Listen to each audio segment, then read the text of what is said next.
Good afternoon বন্ধুরা। দেখো আজকে আমাদের দুপুরের খাবার। তোমাদের দাদাভাই তো খাচ্ছে না ডাল আলু সিদ্ধ, কালকে বলেছে আমি আর খাবো না। তাই বললাম কি খাবে, বললো একটু সবজি দিয়ে তুমি যে খিচুড়িটা করো সেই খিচুড়িটা করবে। তো এইদিকে দেখো তোমাদের দাদাভাইকে খেতে দিয়ে দিয়েছি, অলরেডি খাওয়া শুরু করে দিয়েছে, এই যে দেখো। তো আর এইদিকে মাইবাবুও খেতে বসেছে।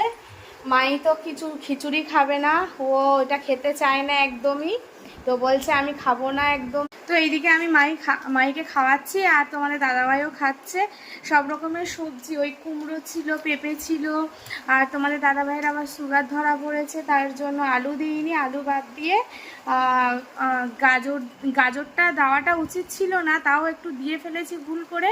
ক্যাপসিকাম দিয়েছি, বিনস দিয়েছি, কাঁচা লঙ্কা, নুন, তেল দিয়ে এটা আর ছিল মুসুর ডাল, সব একসাথে মিক্সড দিয়ে প্রেশার কুকারে যেরকম বাচ্চাদের খাবার হয়, আমরা বেশিরভাগ ভেলোরে আসলে এটাই খাই। এটা গরম গরম না খেলে মানে খেতেও ভালো লাগে, টেস্টি লাগে, কিন্তু মাই একদমই খেতে চায় না। আমার ভালো লাগে না। হ্যাঁ, আমার এইসব খিচুড়ি মিচুড়ি ভালো লাগে না, খালি ভাত আর মাংস ভালো লাগে আমার।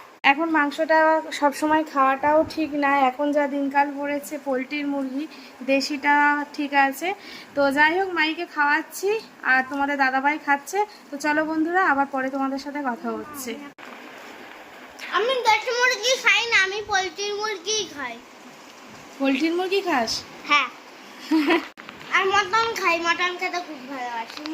বুঝলে বন্ধুরা, মটন না মটন খেতে ভালোবাসে আমাদের মাহি। দেশি মুরগি ভালো, তার জন্য আমি খাই না। ও ভালো বলে খায় না।